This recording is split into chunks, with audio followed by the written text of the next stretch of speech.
Assalamualaikum warahmatullahi wabarakatuh. Bismillahirrahmanirrahim. Alhamdulillahirabbil alamin. Wa afdhalus salati wa atammu taslimi ala sayyidina Muhammadin wa ala alihi wa sahbihi ajmain. Rabbi shrah li sadri wa yassir li amri wahlul 'uqdatam min lisani yafqahu qawli. Subhanaka la ilma lana illa ma 'allamtana innaka antal alimul hakim.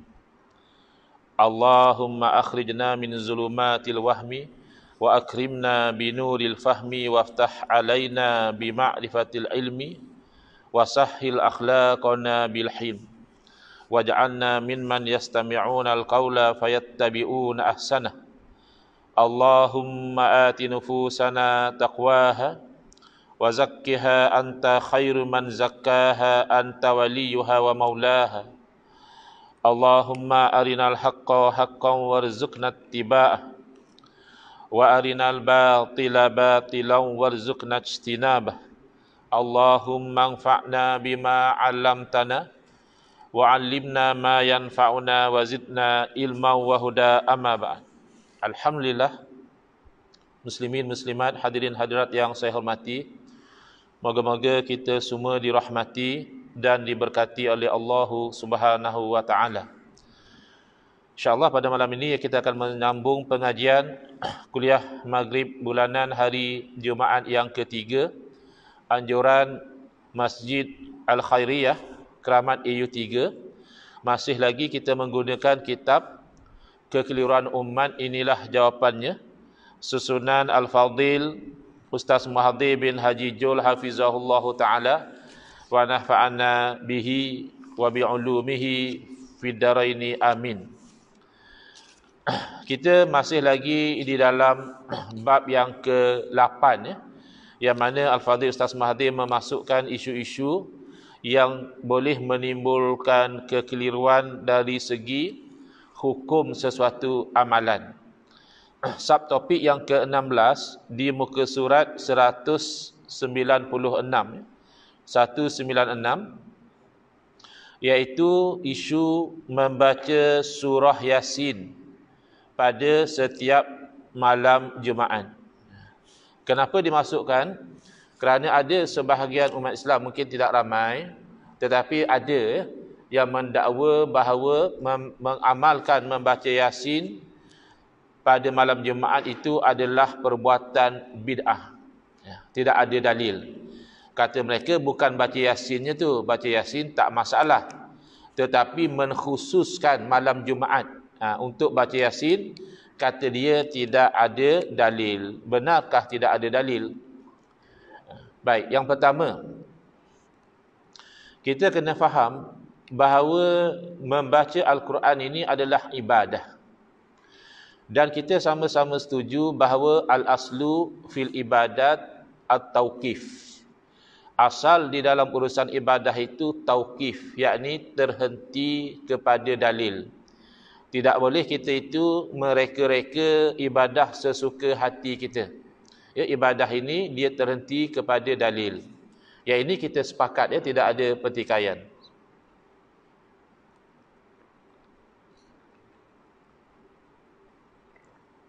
Tak boleh satu orang misalnya mereka satu ibadah, kata dia, ya, ibadah dia apa?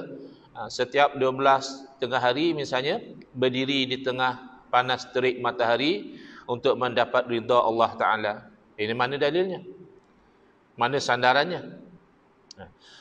Akan tetapi yang berlaku pertikaian kerana ada kawan-kawan kita itu seolahnya dia tidak perasan bahawa ibadah itu sendiri sebagaimana yang kita telah terangkan dalam bab yang ketiga dahulu, ada ibadah yang muqayyadah, terikat dengan ikatan-ikatan tertentu, ada ibadah yang tidak muqayyadah, ya, tidak diikat, sama-sama ibadah. Ya. Contoh, ibadah yang terikat, ia ada dalil memerintahkan kita supaya solat, ada dalil memerintahkan kita supaya mengerjakan haji. Ini semua ibadah. Bukan setakat punca ibadah itu, bahkan perincian ibadah itu juga ada ikatan dia. Misalnya, solat ikatannya dengan waktu. Maka dari segi asalnya haram seseorang itu solat luar dari waktu, sama ada belum masuk waktu dia sudah solat, ya, cepatlah.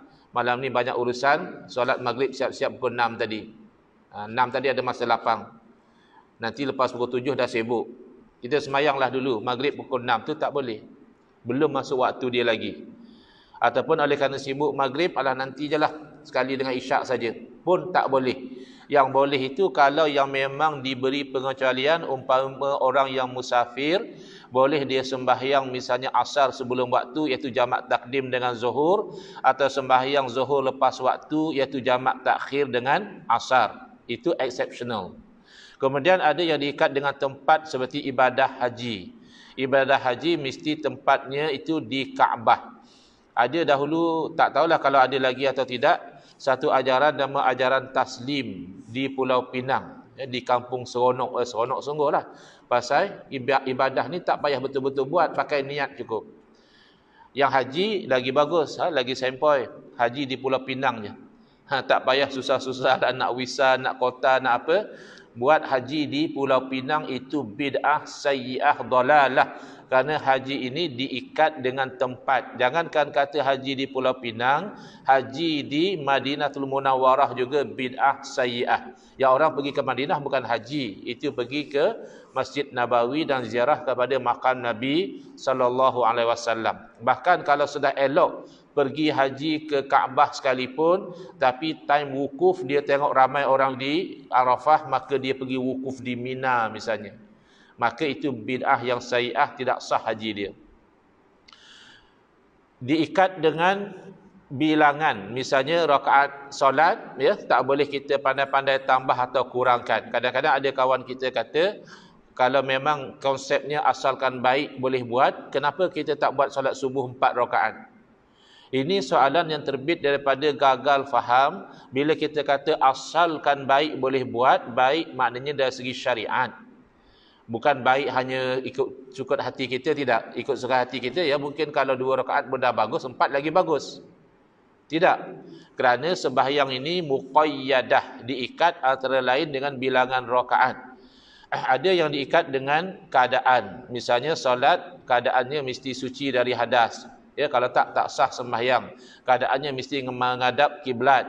Keadaannya mesti menutup aurat. Ya, ini adalah keadaan. Tetapi kalau ibadah yang tidak diikat, misalnya ibadah salawat, ibadah zikir, ibadah membaca Al-Quran, dia nak baca bila, dia terpulang. Nak zikir bila, terpulang. Nak selawat bila, terpulang.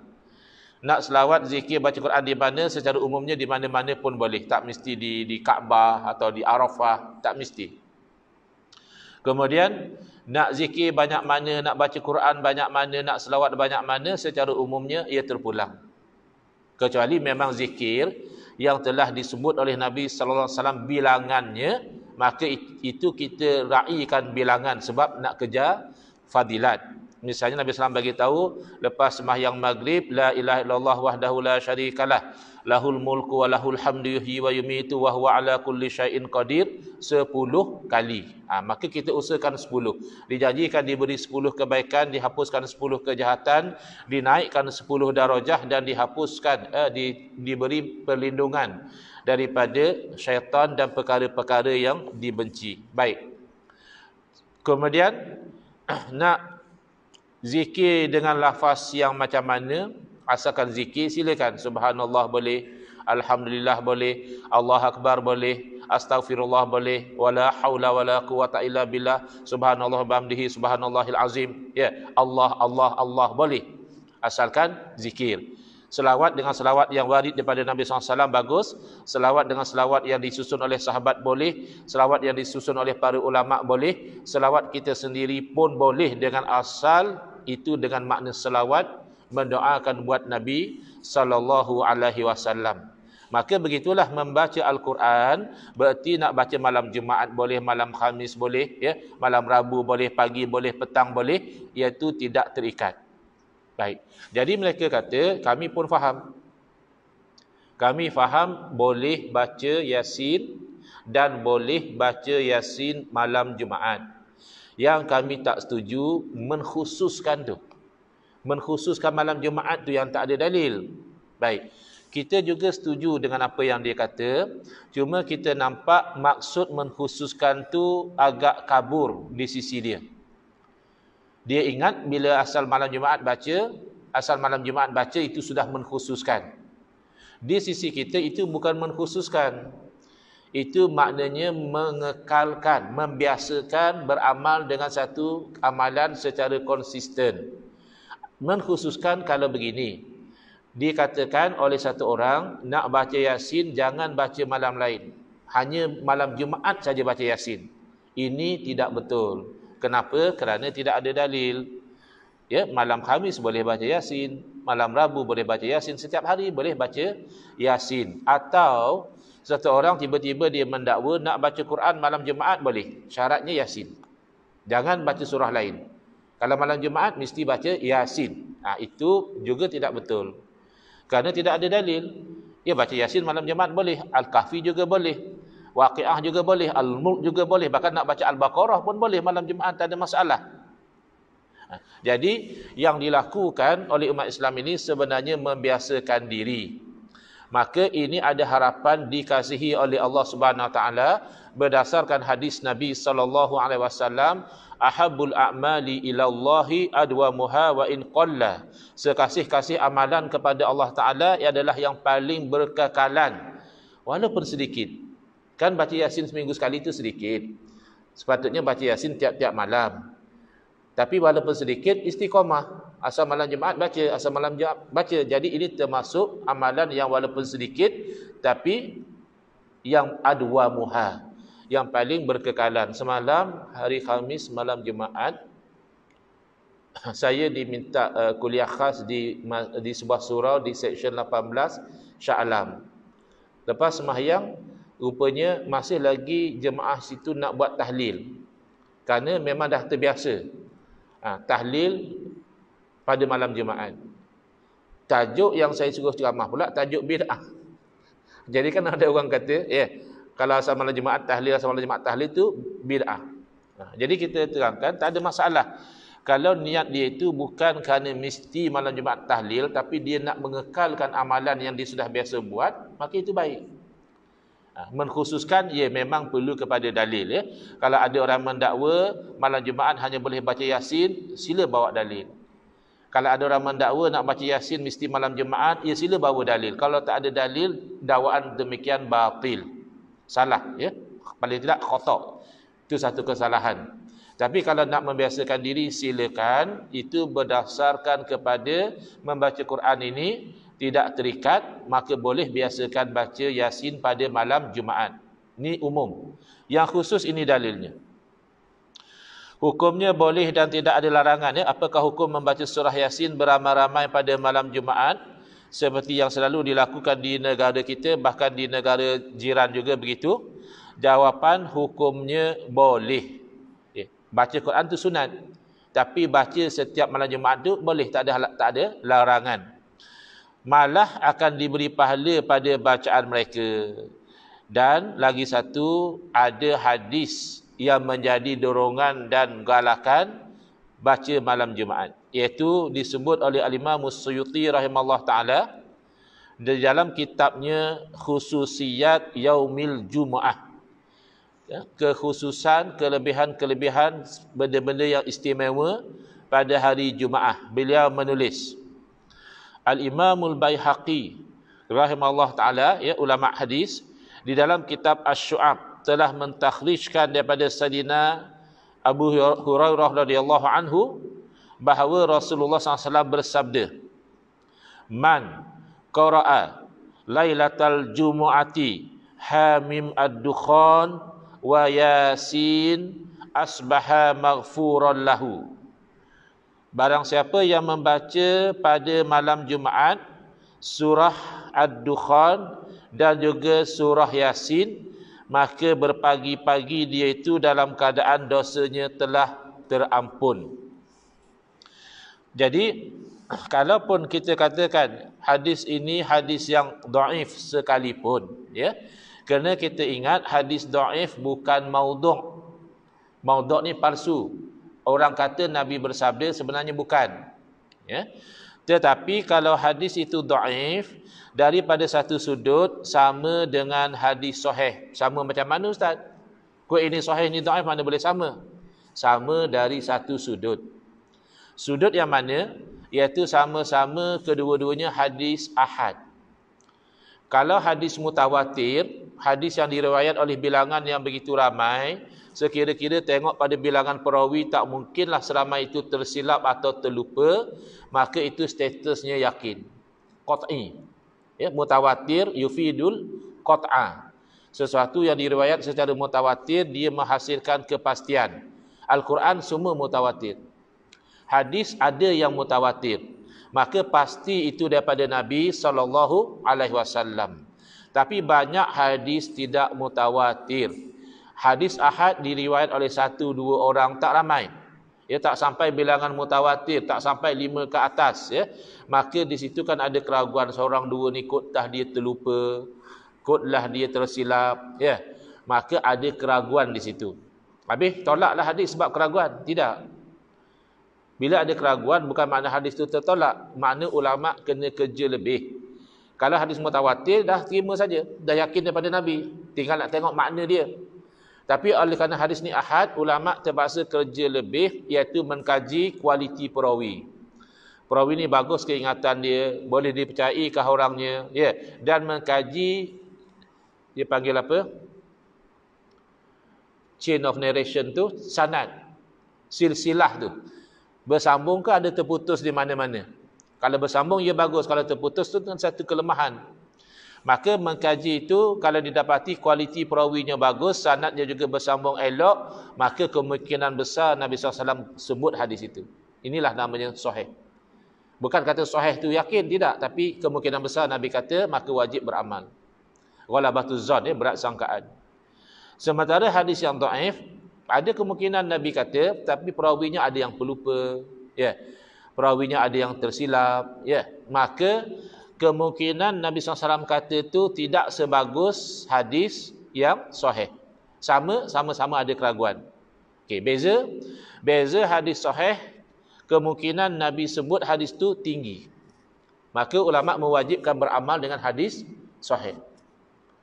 Tapi hadis yang dhaif, kemungkinan Nabi kata itu tak tinggi. Dan dhaif ni banyak level. Ada dhaif sedikit, ada dhaif pertengahan, ada dhaif jiddan, dhaif yang teruk. Ya. Maka setiap itu ada tempat dia. Kalau setakat dhaif biasa-biasa, dalam cerita kelebihan beramal, silakan. Baca Yasin, baca Ad-Dukhan, memang hukum dah tahu, sunat dapat pahala. Ni kelebihan ni, baca malam Jumaat diampunkan dosa ni, pasti ke tak? Tak pasti. Hadis palsu bukan, cuma dhaif. Maka orang yang cermat dan berhati-hati, saya bacalah. Sebab kemungkinan Nabi kata. Kalau benar Nabi kata, saya tak terlepas fadilat ni. Kalau Nabi SAW tak kata pun, memang saya dapat pahala baca Yasin. Itu namanya ihtiyat. Berhati-hati. Kod-kod Nabi kata, kita tak terlepas fadilat. Dan konsep beramal dengan perkara yang tak pasti kerana berhati-hati ini memang dalam kehidupan kita amalkan. Bismillahirrahmanirrahim. Perasan tak? Kalau kita itu sedang memandu melebihi had laju. Ya? Yalah, kereta pun kereta Continental berat, bukan kereta Jepun. Dapat highway jalan clear. Takkan bawa 110 walaupun itu speed limit. Kadang-kadang 17, 18 tak terasa. Cuma perasan tak kita tengah bawa sedap 18 tu, ya. Nampak beberapa kereta daripada arah sana, bim. Lalu kita pun perlahankan kenderaan kita. Kenapa? Kerana kita bimbang, biasanya kalau bim, kemungkinan ada speed trap. Kita yakin tak ada speed trap, ya kita tak pasti. Bukan kita nampak ada polis tengah tembak dia punya laser, tak. Cuma kita ada nampak kereta bagi bim. Kereta bagi bim boleh jadi kerana nak bagi tahu ada speed trap, boleh jadi kerana dia nak memotong kereta depan dia. Kadang-kadang orang nak memotong, dia bagi bim. Habis kenapa kita slow down? Ialah hati-hati. Kalau speed trap, biar kita selamat. Kalau tak speed trap pun tak apalah, slow sekejap. Jadi konsep hati-hati itu memang satu konsep yang prudent, yang bijaksana, yang cerdas diamalkan dalam kehidupan harian, apatah lagi dalam menerima hadis-hadis Nabi sallallahu alaihi wasallam. Kalau sekadar kelebihan beramal, targhib menggalakkan, tarhib menggerunkan, sirah, tafsir dan sebagainya, para ulama masih menyandarkan atau menerima hadis yang dhaif. Baik. Kemudian kelebihan lagi dalam membaca surah Yasin, tapi ini tidak khusus pada malam Jumaat, diriwayatkan daripada Nabi sallallahu alaihi wasallam, inna likulli syai'in qalban. Sesungguhnya bagi setiap sesuatu itu ada hatinya, ada bahagian yang penting. Wa qalbul Qur'ani Yasin, dan hati Al-Quran, bahagian yang penting dalam Al-Quran adalah surah Yasin. Wa man qara'a Yasin kataballahu lahu bi qira'atil Qur'ani 10 marratin. Barang siapa yang membaca surah Yasin, maka Allah Ta'ala menuliskan bagi dia itu pahala seumpama membaca Al-Quran 10 kali. Ini juga adalah fadilat. Kemudian malam Jumaat ni Sayyidul Ayyam, berhulu kepada segala hari, maka kita itu memfokuskan melakukan ketaatan pada hari-hari yang mulia. Di samping itu banyak dalil yang memberi ganjaran yang besar orang yang melakukan kebaikan itu secara berjamaah. Ada elemen ta'awun 'alal birri wat taqwa. Boleh je baca Yasin seorang-seorang, tak ada masalah. Tapi kadang-kadang bila seorang-seorang tu baru 3-4 ayat terlepas Al-Quran, terlelap. Tapi kalau ramai-ramai tu lain sikit semangat dia tu, pula-pula dia yang baca, yang lead tu bacaannya bagus, kita pun terikut dan sebagainya. Tapi nak baca seorang pun tidak masalah. Selesai. Ada sebarang soalan berkaitan dengan isu ini, kalau boleh saya jawab. Tak ke lebih afdal baca Al-Kahfi, Ustaz? Al-Kahfi tu kan hadisnya sahih, ya silakan. Tak ada pula orang kata oleh kerana baca Yasin jangan baca Al-Kahfi. Cuma Yasin ini lebih pendek daripada Al-Kahfi. Ramai orang masih lalu baca Yasin ramai-ramai. Kau baca Al-Kahfi boleh juga, tapi sebagian orang tu dia syahid sekat jalan. Panjang benar bila nak ambil Al-Kahfi ni.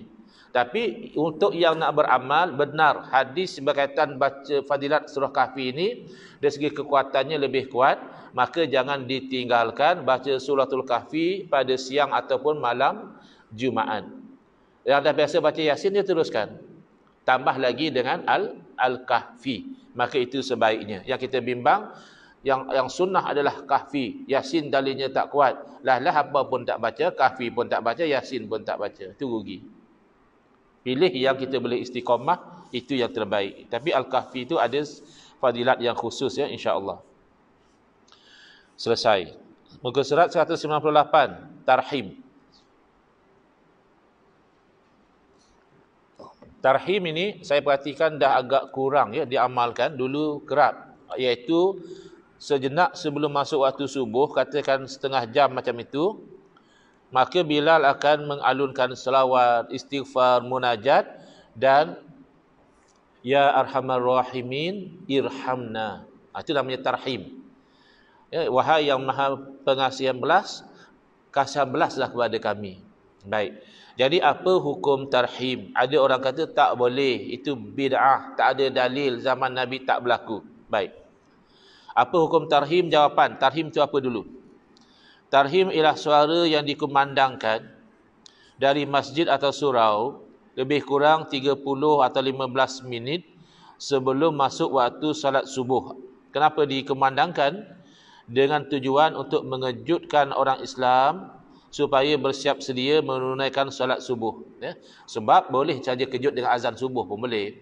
Azan subuh pun orang terkejut juga. Tapi terkejut masa azan subuh tu agak kelam kabut. Lagi pula yang misalnya nak kena mandi wajib, ya kan lambat sikit daripada mandi biasa. Nak lagi rata. Kalau bangun setengah jam, tu kan selesa.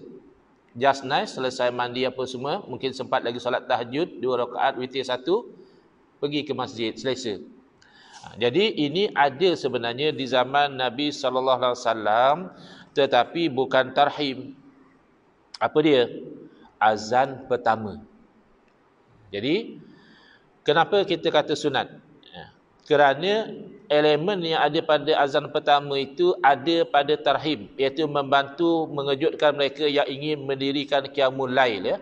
Ada orang yang dia tu bangun tahajud awal, mungkin pukul 3 dah tahajud berzikir sampai subuh, masya-Allah. Tapi kebanyakan kita ni, Allah nak bangun pukul 3, 3.30 tu macam awal sangat. Tapi kalau sempatlah kita 2 rakaat tahajud sebelum subuh, 1 rakaat witir rasanya dah cantik. Ya. Maka membantulah orang macam ini untuk tahajud dan buat solat yang lain. Tarhim ini adalah mengalunkan pujian ke atas Rasulullah SAW dan para sahabat, sama ada melalui pembesar suara ataupun tidak, itu terpulang. Baik. Kenapa dikatakan sunat? Adalah qiyas kepada azan pertama. Ini kadang-kadang mereka terlepas pandang bahawa qiyas sumber hukum. Azan pertama ada nas. Lihat ya. Hadis daripada Sayyidina Abdullah bin Mas'ud radhiyallahu ta'ala anhu daripada Nabi sallallahu alaihi wasallam baginda bersabda, la yamna'anna ahadakum aw ahadan minkum adhanu bilalin min sahurihi fa innahu yu'azzinu aw yunadi bilailin liyarji'a qa'imukum wa liyunabbiha na'imakum. Janganlah seorang kamu itu dihalang oleh sebab azannya Bilal daripada sahurnya.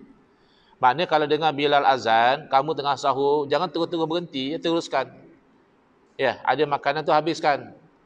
Yang ini juga bahaya kerana ada kawan kita dia pakai hadis ni, bagus pakai hadis tapi salah pasang. Kata dia tak apa kalau azan subuh, ya, kita masih ada makanan dalam mulut, teruskan, jangan keluarkan, telan. Ada kurma separuh-separuh, ya telan. Ada air dalam mulut, orang azan subuh, kita minum, habiskan. Ini sangat keliru. Kerana azan subuh sudah haram makan dan minum. Kalaupun kita minum seteguk air ataupun separuh kurma, batal puasa kita.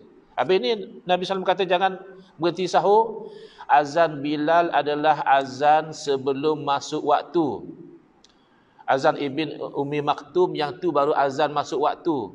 Jadi azan yang sebelum masuk waktu, ya betul lah. Ini hanya jaga-jaga saja.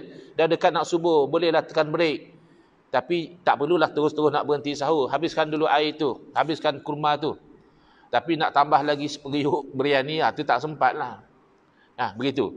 Jadi daripada sini difahami di zaman Nabi SAW diamalkan azan pertama, maka azan pertama ni hukumnya sunat, ada dalil. Tarhim ada mana dalil? Khusus tak ada. Zaman Nabi suruh tarhim, tak ada. Zaman Nabi sahabat tarhim, Nabi puji pun tak ada. Maka ini perkara baharu. Perkara baharu ada hukum. Kalau mereka baharu je haram, sesat masuk neraka lah. Kita tidak demikian. Perkara baharu kita lihat dengan sandaran dalil. Salah satu dalil yang menyekias. Kias ini kita pakai hukum sesuatu yang telah ada dalil kepada sesuatu yang belum ada dalil. Kenapa? Kerana asas hukumnya sama. Yang ada dalil hukum minum arak. Quran hadis cerita tentang haram. Habis kalau air ketum, kita letak ubat nyamuk sikit, kita letak ubat batuk sikit, kita peram, lepas tu kalau minum hilang akal, itu apa hukum? Mana ada dalil? Adakah ayat Quran cerita tentang air ketum? Tak ada. Hadis? Tak ada. Habis tak ada hukum? Ada.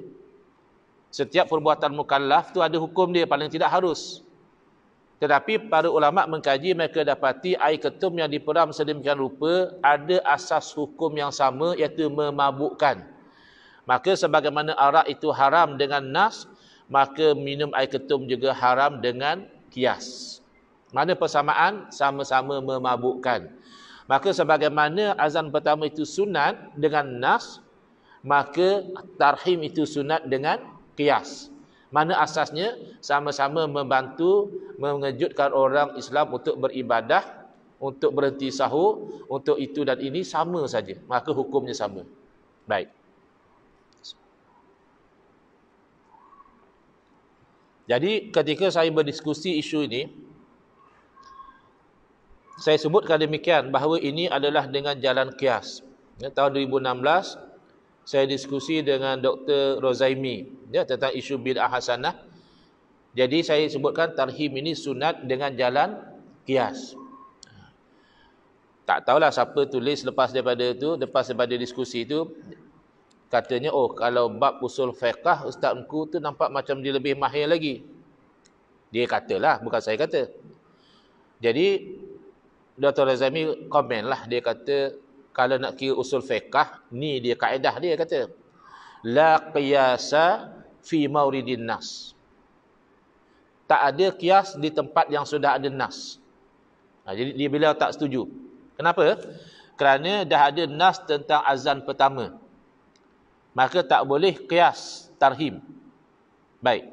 Dengan menghormati pendirian beliau, yang saya boleh katakan itu keliru di dalam memahami kaedah la qiyasa fi mauridin nas. Tak boleh kias di tempat laluan nas. Itu bukan cara dia. Yang kita buat tu dah betul. Tarhim tak ada nas. Nak tahu hukum, tengok sesuatu yang ada nas. Apa dia? Azan pertama. Maka itu memang biasa. Minum air ketum tak ada nas. Nak tahu hukum, tengok yang ada nas, iaitu minum arak. Baik. Yang dimaksudkan la qiyasi mauridin nas adalah tak boleh qiyas sehingga membatalkan nas. Contoh, ya. Dalam isu azan pertama tadi, dengan apa tu tarhim, tarhim tu jadi cabang kepada asal dia. Asal dia apa? Azan pertama. Kenapa tarhim boleh jadi cabang? Kerana asas dia sama. Sama-sama bantu orang bangun untuk beribadah. Itu persamaan dia. Tetapi tak boleh kita kias kalau begini cara kiasnya. Contoh, ya. Contohnya Masjid Al-Khairiyah nak amalkan azan pertama solat subuh, kita azan pertama dulu. Kerana ikut sunnah. Dan kerana membantu orang bangun ibadah. Lalu apabila dicadangkan supaya mulai daripada bulan depan kita hidupkan balik sunnah azan yang pertama, lalu ada satu orang bangkang. Dia kata saya tak setuju. Kenapa Tuan Haji tak setuju? Sebab tuan-tuan fikir, azan zuhur berapa kali? Sekali kan? Azan asar? Sekali. Azan maghrib? Sekali. Azan isyak? Sekali. Qiyaslah dengan azan-azan ni semua. Subuh pun kena sekali lah juga. Azan lain kan sekali. Kita qiyaslah pada azan lain. Qiyas macam tu batal. Kenapa? Kerana azan 2 kali pada waktu subuh ada nas. Kamu nak qiyas langgar nas tu tak boleh. Itu maksud la qiyasa fi mauridin nas. Bukan kita tak boleh ambil nas tu qiyas kepada amalan lain, tu boleh. Tarhim tak ada nas. Azan pertama ada nas. Maka kita kata sebagaimana sunat azan pertama kerana membantu orang bangun, demikianlah sunat tarhim kerana dia juga membantu orang bangun. Kena faham, ya. Kadang-kadang kita belajar usul fiqh, kita tahu kaedah, tapi implementasi kaedah tu ada sikit keliru. Jadi moga-moga dengan penerangan tu, kekeliruan itu dapat dihilangkan. Baik, selesai, ya, tarhim. Ada sebarang soalan sebelum kita pergi kepada isu lain? Tak ada, ya? Ya?